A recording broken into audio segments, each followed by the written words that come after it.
Cuautla. Cuautla es un Edén, con sus mujeres hermosas, sus balnearios y su tren. Recapitulando, decíamos que el común denominador de las inconformidades de Porfirio Díaz, de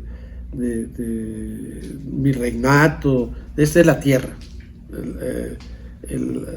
la propiedad de la tierra, la propiedad prehispánica que fue destruida para dar paso a nuevas formas.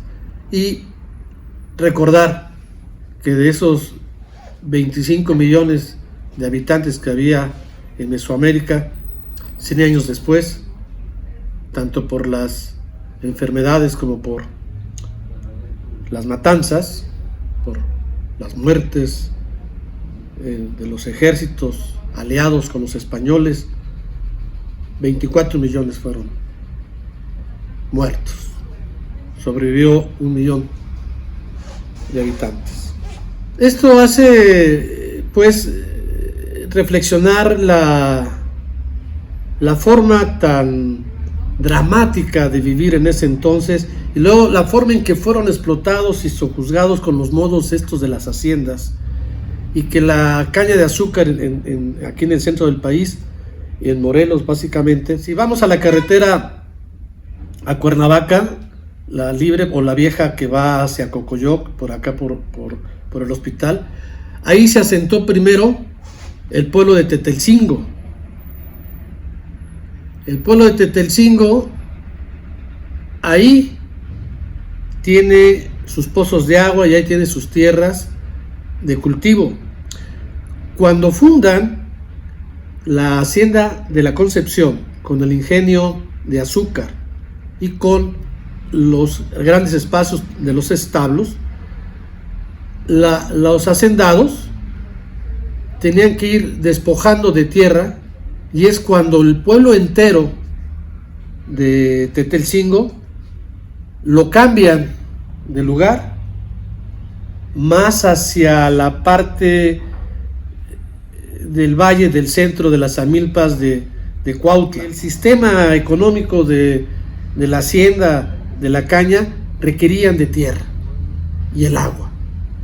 Aún hoy, si ustedes van por esos lados, donde está el semáforo que va la intersección de Cocoyoc a Huastepec y a San Carlos, ahí en ese cruce donde está el semáforo, ahí todas esas tierras que son de caña, ahí aún están los pozos profundos, los pozos artesanos, que pertenecen las aguas al pueblo de Tetelcingo. Cuando cambian al pueblo de Tetelcingo para estos lados, después vuelven a ser cambiados a donde hoy finalmente están, que es la parte norte del municipio de Cuautla, y donde ya se les dio propiedad privada. Ávila Camacho es el que desarrolla el segundo fraccionamiento residencial de Cuautla, que es Brisas de Cuautla. Él es el dueño original de ese asunto. Y esa parte de ahí se llama Colonia Lázaro Cárdenas, y los nombres de esa colonia todos evocan a nombres de pueblos de Michoacán, en virtud de que Tata Lázaro Cárdenas ahí tenía su rancho. La casa que está al lado del banco, allí era parte del rancho de Lázaro Cárdenas, de Tata Lázaro.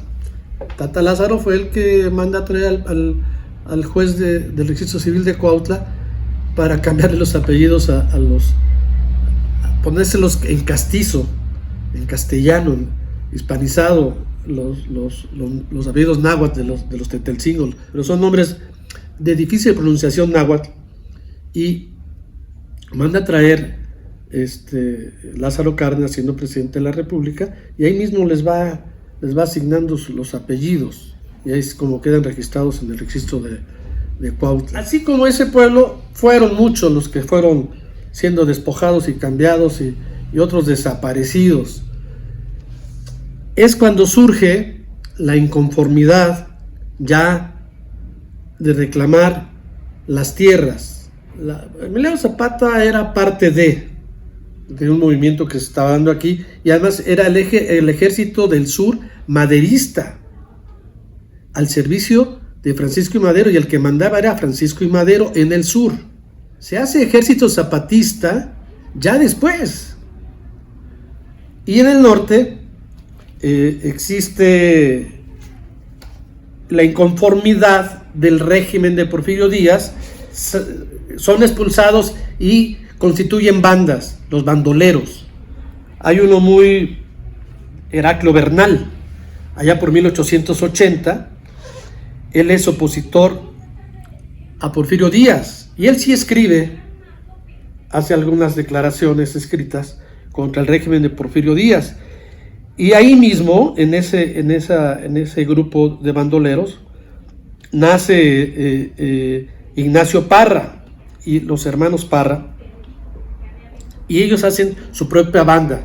Y es ahí donde llega Doroteo Arango a los 16 años a formar parte de la banda de Ignacio Parra, y que uno de sus hermanos de Ignacio Parra lo sigue hasta 1914, ya después de todo este movimiento del bandolerismo. Ignacio Parra es el padre político, pues, por así decirlo, de Pancho Villa.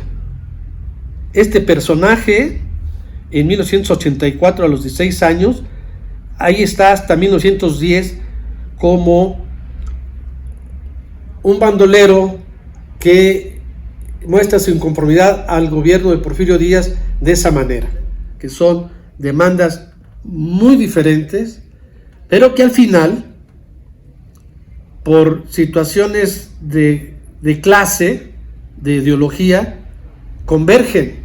Y en ese momento hay tres ejércitos: el ejército de Villa, la división del norte.